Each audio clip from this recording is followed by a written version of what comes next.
Hi friends, taste ഹോമിൻ്റെ പുതിയൊരു വീഡിയോയിലേക്ക് എല്ലാവർക്കും സ്നേഹപൂർവ്വം സ്വാഗതം. ഇന്ന് നമുക്ക് ചക്ക വേവിക്കാം. നമ്മുടെ പ്ലാവിൽ ലാസ്റ്റ് ഉണ്ടായ ചക്ക കേട്ടോ, അത് വിണ്ട് കീറി കിടക്കുമായിരുന്നു. ഞാനും മമ്മിയും കൂടെ അത് പറിച്ച് വൃത്തിയാക്കി അരിഞ്ഞ് ചെറുതായിട്ട് അരിയോ ചെയ്തത്, വട്ടത്തിലല്ല, കീന്തി എടുക്കുക ചെയ്തേ. പണ്ട് അമ്മയൊക്കെ ചക്ക വെട്ടിയിട്ട് അരിയുമ്പോഴേ ഒത്തിരി 5ഉം 6ഉം ചുള ഒന്നിച്ചടുക്കിയിട്ട് അരിഞ്ഞിട്ടായിരുന്നു അരിയുമായിരുന്നു സ്പീഡിൽ. അത് കണ്ടിട്ട് ഞാൻ പഠിച്ചിട്ടുണ്ട്, എനിക്കും അറിയാം. എങ്കിലും അത്ര സ്പീഡെങ്കിലും ഇല്ലെങ്കിലും ഞാനും ചെയ്യും. കണ്ടോ, ഇങ്ങനെ 5-6എണ്ണമൊക്കെ ഒന്നിച്ചെടുക്കും. എൻ്റെ കയ്യിൽ നിന്നെല്ലാം ചാടിപ്പോവും. പക്ഷേ അതിൽ നിന്ന് അമ്മയൊക്കെ അതുപോലെ കറക്റ്റായിട്ട് മുഴുവൻ അരിഞ്ഞെടുക്കും. സ്പീഡിൽ നമ്മളത് പെറുക്കി കൊടുക്കുന്നേക്കാളും മുമ്പ് അരിഞ്ഞ് പാത്രത്തിൽ വെക്കും അമ്മ.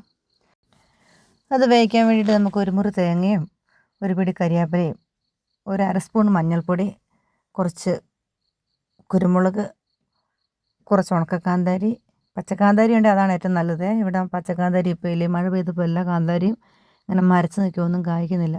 പിന്നെ കുറച്ച് വെളുത്തുള്ളി, കുറച്ച് ചുമന്നുള്ളിയും അത് നന്നായിട്ട് അരച്ചിട്ട് നമുക്ക് ചക്ക, ഞാൻ അടുപ്പത്ത് തീയിലാണ് വെച്ചത്, വിറകടുപ്പിലാണ് വെച്ചത്. അതെല്ലാം ഇട്ട് കൊടുത്തു. അതെല്ലാം റെഡി ആയിട്ടുണ്ട്. ആവശ്യമുള്ള വെള്ളവും ഉപ്പൊക്കെ ഒഴിച്ച് വെച്ചതാണ്. വെള്ളമൊന്നും അധികം ഒഴിക്കണ്ട. ഇപ്പം ചെറുങ്ങനെ വെള്ളം ഉണ്ടല്ലോ ചക്കയ്ക്ക്. നല്ല വേനൽക്കാലത്ത് വേവിക്കുന്ന കൂട്ട് നല്ല ചക്ക വേവിച്ചതായിരുന്നു കേട്ടോ. ചക്കയ്ക്ക് കൂട്ടാൻ വേണ്ടിയിട്ട് ഇന്ന് നമുക്ക് മീനാണ്, ഓലമീനാണ് കിട്ടിയത്. അത് നമുക്കിന്നും പതുപോലെ തന്നെ കറി വെക്കാം. എണ്ണയൊക്കെ ചൂടായി വന്നു. ഉലുവയും കടുവൊക്കെ ഇട്ട് പൊട്ടിച്ചു. ഇന്ന് ഇച്ചിരി ചുമന്നുള്ളിയും കൂടെ ചേർക്കുന്നുണ്ട്. കാരണം നമ്മളെല്ലാവരും ഉള്ളത് കൊണ്ട് ചക്കയുണ്ട്, ചോറ് കഴിക്കണം. അപ്പം മീൻ 2-3 പ്രാവശ്യം വിളമ്പുമ്പോഴത്തേനും ഒരു ദിവസത്തിനൊക്കെ ഉണ്ടാവുള്ളൂ. കൂടുതൽ സമയത്തൊന്നും വെക്കാനുണ്ടാവില്ല. ഇവിടെ പപ്പയ്ക്ക് ബീഫും ചിക്കനൊന്നും വേണ്ട. അതുകൊണ്ടാണ് നമ്മളിപ്പം മീനാണ് കൂടുതലും പിടിക്കുന്നത്. അതുകൊണ്ട് മീൻ, കഷ്ണം മീൻ ഉണ്ടാവും, ചില ദിവസങ്ങളിലൊക്കെ ഉണ്ടാവും. അതുകൊണ്ട് ഇന്നൊരു കഷ്ണം ഓലമീനാണ് കിട്ടിയത്. നല്ല ഉള്ളിയും പച്ചമുളകും ഇഞ്ചിയൊക്കെ ചൂടായി വരുമ്പോഴത്തേക്കും, ചെറുതായിട്ട് വഴന്ന് വരുമ്പോൾ നമുക്ക് ആവശ്യമുള്ള പൊടികൾ ചേർത്ത് കൊടുക്കാം. തീ കുറച്ചിട്ട്.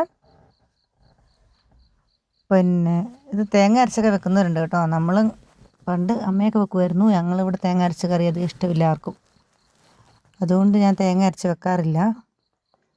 അതിപ്പോൾ ഇതെല്ലാം റെഡിയായി കഴിയുമ്പോൾ നമ്മൾ ലൂസ്, അതായത് വെള്ളം കുറച്ച് വെച്ചിട്ട് കറി റെഡിയായി കഴിയുമ്പോൾ കുറച്ച് തേങ്ങാപ്പാൽ ഒഴിച്ചാൽ ഭയങ്കര ടേസ്റ്റാണ്.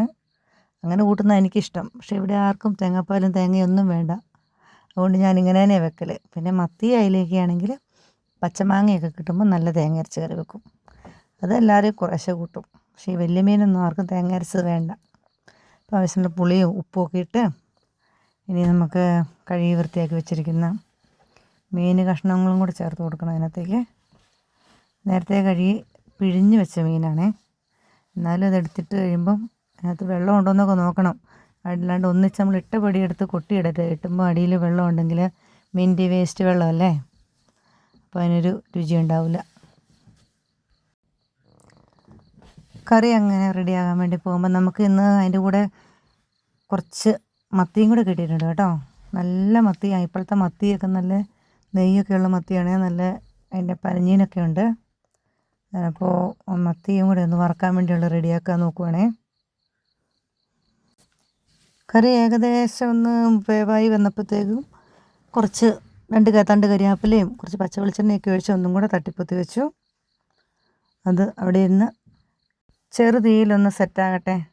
അപ്പോഴേക്കും നമുക്കിന്ന് കിട്ടിയ മത്തി ഒന്ന് റെഡിയാക്കാം. നല്ല അടിപൊളി മത്തിയാണ്, ഞാൻ പറഞ്ഞല്ലോ.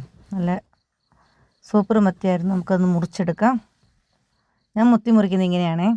അതിൻ്റെ എല്ലാ സൈഡും കളയണം. എനിക്ക് അതിൻ്റെ തലയൊന്നും ഇരിക്കുന്നത് ഇഷ്ടമല്ല. അതിൻ്റെ കൊട്ടൊക്കെ ഇടയ്ക്ക് എടുക്കും. നല്ലതാണ് കേട്ടോ. നമ്മൾ ഹോട്ടലിലൊക്കെ കിട്ടുന്ന പോലെ ചെയ്താൽ നല്ലതായിരിക്കും. പക്ഷെ നമ്മളിതൊന്നും എടുക്കില്ല. അതിൻ്റെ പനഞ്ഞീനെടുക്കും, എല്ലാം കട്ട് ചെയ്ത് കളയും. ബാക്കി ദശയും ഇതെടുക്കുള്ളൂ. നന്നായിട്ട് വരഞ്ഞിട്ട് അതിനുള്ള ആവശ്യമുള്ള മസാലയും കൂടെ അരച്ച് തേച്ചിട്ടാണ് വറുക്കുന്നത്. വെറുതെ മുളക് പൊടിയും മഞ്ഞൾപ്പൊടിയും ഉപ്പും മാത്രം ഇട്ട് വറുക്കുന്നേക്കാളും നല്ലതാണ്. നമുക്ക് ഇച്ചിരി കുരുമുളകും വെളുത്തുള്ളിയും ഉപ്പുകല്ലും എല്ലാം കൂടി ഒന്ന് അരച്ചിട്ട് മത്തിയുടെ പൊക്കത്തൊന്ന് തേച്ച് പിടിപ്പിച്ചിട്ട് ഒരു അരമണിക്കൂർ സമയം അതിങ്ങനെ റെസ്റ്റ് ചെയ്തിട്ട് വറുക്കണം.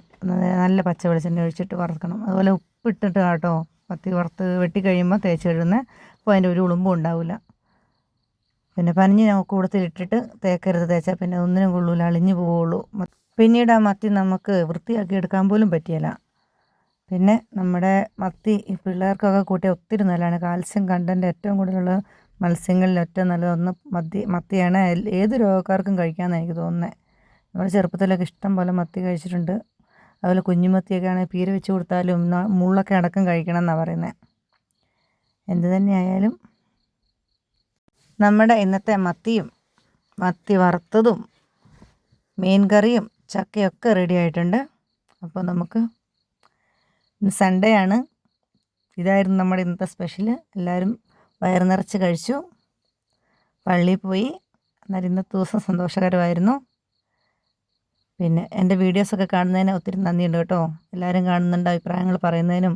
ഇനിയും കാണാത്തവരൊക്കെ കാണണം, സബ്സ്ക്രൈബ് ചെയ്യണം, മറ്റുള്ളവർക്കൂടെ ഷെയർ ചെയ്ത് കൊടുക്കണം. എൻ്റെ ഈ ചെറിയ ചാനലിനെ എത്രയെങ്കിലുമൊക്കെ പ്രൊമോട്ട് ചെയ്ത് തരുന്നതിന് ഒത്തിരി നന്ദിയുണ്ട് കേട്ടോ. പിന്നെ അടുത്തൊരു വീഡിയോയിലൂടെ നമുക്ക് ഇനിയും കാണാം. എല്ലാവർക്കും നന്ദി.